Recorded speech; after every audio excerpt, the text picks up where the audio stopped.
미국의 신대륙을 찾아갔던 청교도들에 의해서 재확인되고 또 지켜지기 시작을 합니다. 그런데 그들은 그 험하고 어려운 환경 가운데서도 7가지의 감사를 드렸어요. 대서양을 건너고. 그것은 뭐냐? 하나님, 이 작은 배를 타고 이렇게 계속 주셔서 감사합니다라고 하는.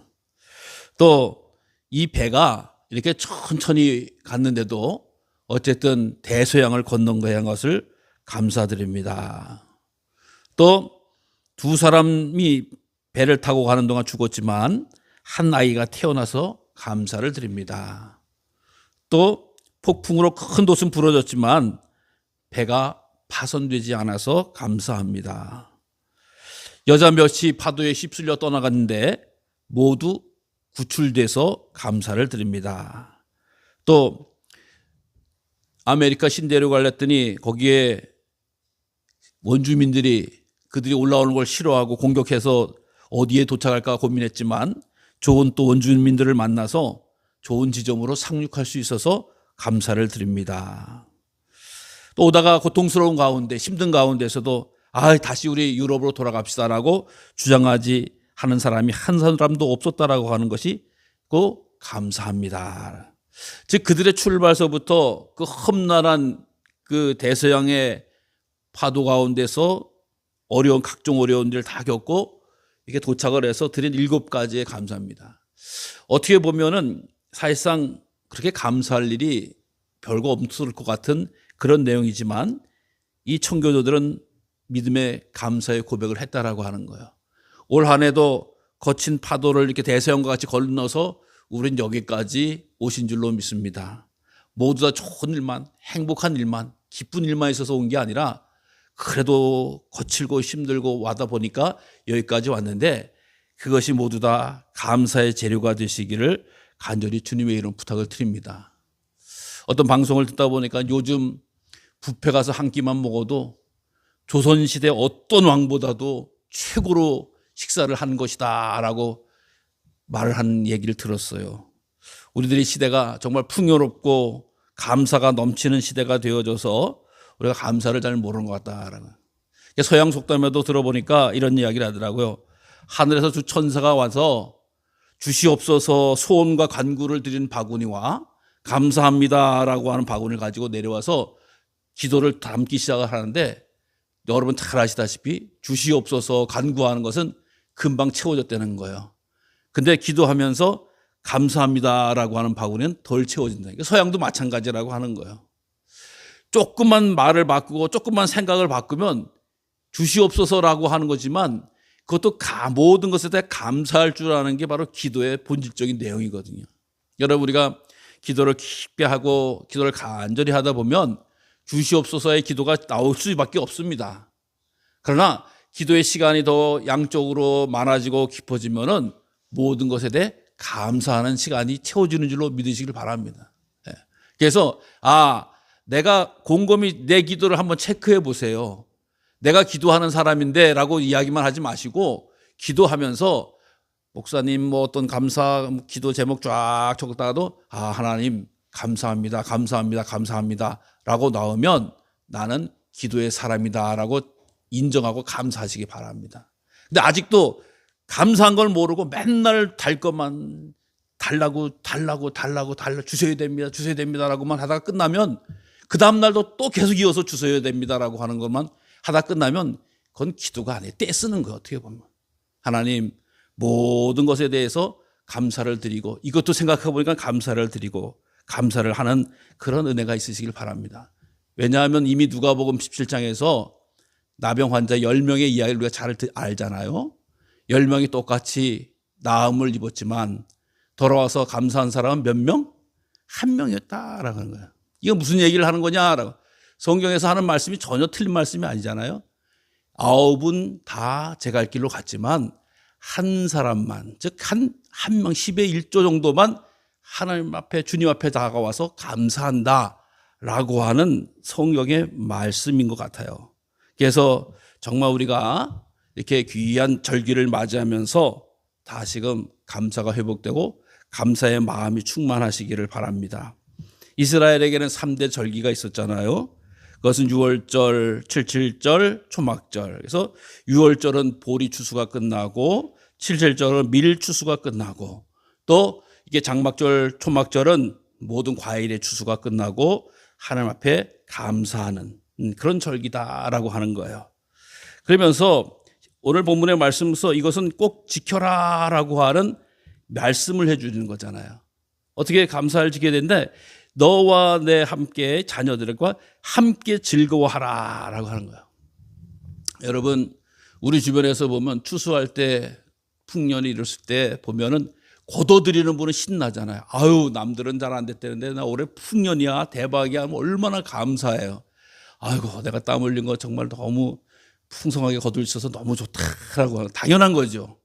근데 성경의 정신은 함께 즐거워하라라고 하는 거예요. 함께 즐거워하라. 그러니까 이 거둬들일 때 혼자 즐거워하라고 하는 것이 아니라 거둬들 것이 없는 사람과 함께 즐거워하라라고 하는 것이 성경의 말씀이거든요. 그래서 이 장막절은 며칠간 지키냐? 7일간 지키는 거예요. 우리나라는 추석도 3일 또 설날도 3일 지키면 정신없이 부닥닥 지나가는데 7일간 지키면서 거둬들인 사람뿐만 아니라 없는 사람이잖아요. 자녀, 노비, 또 레위인, 객, 고아, 과부 그 사람 거둬들인 사람들이 아니거든요. 얻어먹는 사람은 어떻게 보면 빌어먹는 사람이고 또 주어야지만 먹고 사는 사람들인데 그들과 함께 지켜라라고 하는 거야. 함께 지키라고 하는 건 다른 게 아니라 잔치를 하면서 음식을 같이 나누면서 정말 따뜻한 밥 한 끼로 일주일 동안 서로 즐겁게 하면서 서로 위로하는 거잖아요. 위로하는 거. 하나님의 위로가 우리를 통해서 거둬 씨를 받는 자들에게 풍성한 수확을 거둔 자에게서 주는 귀한 일을 감당하라라고 하는 거예요. 그래서 하나님은 땅도 없고 거둘 것도 없는 사람과 또 함께 즐거워하라라고 하는 말씀을 해주시는 거예요. 그래서 정말 우리가 그런 정신이 항상 이게 넘치기를 바랍니다. 함께 즐거워하는 것. 그래서 거둬들인 것에 대해서 나눔이 있고 섬김이 있는 그런 모습이에요. 그러면서 이것이 왜 가능하냐? 하나님께서 해주신 것이기 때문에 가능한 거 아니겠어요? 이스라엘 백성은 원래 농사 짓는 사람들이 아니었잖아요. 어떤 사람들이었어요? 애굽에서 종살이 하던 사람들이에요. 애굽에서도 목축을 하던 사람들이에요. 그러니까 땅에 대해서 잘 몰라요. 광야길에서도 하나님이 다 먹여주시고 입혀주시고 지켜주셔서 가나안 땅에 겨우 도착을 한 거예요. 가나안 땅에 도착을 해서 이제 처음 농사를 짓고 수확물을 얻은 겁니다. 그러니까 농사라고 하는 첫 농사를 하고 이제 농민으로서 자리를 잡고 주거를 하면서 하게 되어지는데 이 전반적인 이 스토리는 다 하나님의 은혜로 된 거 아니겠어요? 아니 어떻게 애굽 땅에서 종살이 하던 사람이 아니 어떻게 40년간 광야에서 지나던 사람들이 어떻게 농사를 짓겠어요? 여러분 40 넘어서 이 농사 짓는다는 분은 엄청나게 힘들고 어려운 일 아니겠어요? 못 져. 다들 그렇게 해야 하는 거예요. 근데 하나님이 그걸 짓게 해주셨다라고 하는 거예요. 그러니까 하나님 앞에 영광을 돌려라 라고 하는 절기라고 하는 거예요. 그래서 우리가 정말 좋은 농법도 발견하고 또 여러 가지 애쓰고 수고한 것도 많이지만 무엇보다 하나님 올 한 해도 주신 분은 하나님이십니다. 하나님이십니다. 추수 자체만을 기뻐하면 안 돼요. 올해는 이게 잘 돼서 좋고 안 돼서 그렇게 됐다라고 하는 이야기를 하면 안 돼요. 신약에도 나오잖아요. 추수 자체만 기뻐하면 오늘 풍년이 됐는데 어디다 쌓아놓을지 이게 스트레스 또 받는 거예요. 풍년도 스트레스야. 추수가 잘 되면. 왜? 창고가 없는데 둘 데가 없는 거야. 짜증나. 창고를 줘야 되나? 추수 자체만 두면 많아도 불평이고 적어도 불평이고 이렇게 되어지는 거야. 근데 하나님께 영광을 돌리면 모든 소망 가운데 거하게 되는 줄로 믿으시기를 바랍니다.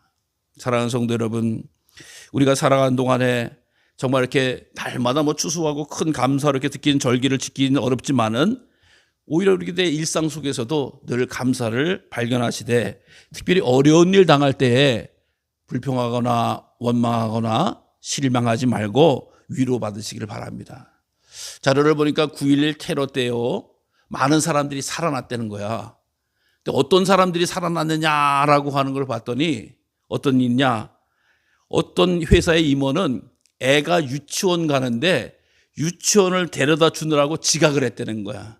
테러를 제 정시간에 출근을 했으면 그 시간에 그 건물 안에 있었어야 되는데 애 유치원 데려다 주다가 살아났다는 거야. 그러니까 아이고 이놈 자식 빨리 서둘러가 유치원도 빨리 나 출근도 해야 되는데 이놈 때문에 유치원을 데려다 이렇게 마음 먹었으면은 어디 갔냐? 천국 갔는데 애 때문에 거기 유치원 간 것, 회사에 지각한 것도 은혜였다라고 하는 거예요. 또 어떤 사람은 그 회사 사무실에서 아침에 준비할 때 도넛하고 커피 사가는 담당자라는 거예요. 그래가지고 그 담당자는 조금 다른 건물에 가가지고 그 아침에 커피하고 도넛 하다가 가다가 그냥 또 그렇게 살았다는 거예요. 그러니까 어떤 아이고 내가 오늘 햇빛 이런 날 오늘 또 이렇게 뭐 도넛 담당자가 돼가지고 커피 사갖고 가야 돼 이런 마음 가지지 마시라고 하는 거예요. 어떤 사람은 또 집에서 커피를 마시다가 커피를 옷에 쏟는 바람에 그것을 갈아입다가 늦은 사람도 있고요. 또 어떤 사람은 택시를 잡으려는데 택시를 못 잡아가지고 회사 지각하는 사람도 있고, 어떤 아이는 유난히 준비를 늦게 하다가 지각해서 회사를 출근한 사람도 있고, 어떤 사람은 거의 다 회사 왔는데 새로 산 구두가 뒤꿈치가 물린 거야. 그래가지고 다른 데 약국에 가서 밴드를 사서 뒤꿈치에 붙이고 나오는데 그 순간에 생명줄에 구원을 받았다라고 하는 거예요. 여러분, 이렇게 다양하게 때로는 우리가 생각해 보면 별거 아닌 것 같고 때로는 힘들고 짜증날 수 있는 일임에도 불구하고 그 순간에 생과 사가 갈리는 경우도 있다라고 하는 거예요. 그러니까 어떤 분들은 무조건 화부터 내는 분이 있어요. 무조건 소리부터 질리는 분이 있어요. 왜 내 마음대로 안 됐다라고 하는 거. 그러나 이런 것을 놓고 보면은 이 모양 저 모양으로 화내고 짜증나고 힘들어 하지 마시라고 하는 이야기예요. 이스라엘 백성들이 광야길에서 무조건 짜증나고 원망하다가 결국 광야길에서 가나안도 가보지 못한 거 아니겠습니까? 그래서 그런 마음속에서 항상 여유 있게 감사를 가지시기를 바랍니다. 구약에서 감사라고 하는 말이 이 야다와 토대의 합성어인데 마음의 샘줄기다라고 하는 거예요. 감사가 뭐다? 마음의 샘줄기다. 마음속에서 샘이 이렇게 넘친다는 거예요. 흘러나오는 거예요. 마음에서 무언가 이렇게 나오는 게 감사라고 하는 거예요. 여러분, 마음에서 뭐가 나와야지 입으로 나오면 안 돼요. 입으로 나오면 뭐가 나와요? 불평과 원망이 나오고 있는데 마음에서 나오면 진한 감동이 있으면 주여 감사합니다. 그렇게 나오는 거 아니겠어요? 신약에서도 감사라고 하는 말이 카리스라고 하는 말인데 은혜라고 하는 거예요. 무언가를 얻어서 감사한다. 하나님 앞에 주신 것에 감사한다라고 하는 거예요. 영어의 감사 말씀 제가 몇 번 드렸죠. 땡스, think, 생각하다라고 하는, 하나님의 은혜를 생각해서 나오는 것이 감사하다. 그래서 막 감사하는 거 보면 정말 감사는 참 깊고 오묘한 감사예요. 일본의 미즈노라고 하는 시인인데 그 사람은 눈만 깜빡이는 사람이라고 하죠. 눈만 깜빡이 딱. 근데 그 집에서 그를 케어하던 그 형수님이, 우리 도련님이 뭔가 의지를 표현할 수 있는 방법이 있는데 라고 해가지고 알고 봤더니 눈이 깜빡거리는 걸 가지고, 그래서 우리 식으로 기역, 니은, 디귿, 리을, 아야, 어여를 넣고 여기다 그걸 딱 짚으니까 어느 글자를 가면은 눈이 팍팍팍 하더라는 거예요. 그래가지고 그런 거냐니까 이게 통한 거예요. 말을 통하지도 않고 들리지도 못하는데, 그러면서 하나 둘씩 짚어가면서 시집을 냈다는 거예요. 시집을 냈는데 그분의 시집에 어떤 제목이 있느냐, 내 은혜가 내게 조카도다. 고린도후서 12장의 말씀을 그 시집에 기록했다는 거예요. 즉 눈만 깜빡거려도 하나님의 은혜를 알고 감사하는 것, 얼마나 많은 생각을 했겠어요. 얼마나 많은 어려움과 번민을 이겨내겠습니까? 여러분, 정말 우리가 쉽게 불평할 수 있지만 감사는 깊게 생각하면 은혜로 다가오고 또 하나님 앞에 감사할 수 있게 된 줄로 믿으시길 바랍니다. 아니, 어떤 부인은 그런 이야기를 하잖아요. 아이고, 어느 동네에 갔는데 주유소가 없어가지고 기름을 못 난 거야. 아이씨, 이놈의 동네는 어때? 주유소도 하나 없어. 딱 이렇게 했는데 그 다음날 아침에 보니까 자동차가 잃어버린 거예요. 자동차를 훔쳐간 거예요. 근데 어떻게 하냐? 가다가 바로 앵꼬가 다는 말. 가라면 기름이 뚝 떨어진 바람에 그 호텔 모퉁이 돌아서에 서에 있더라는 거예요.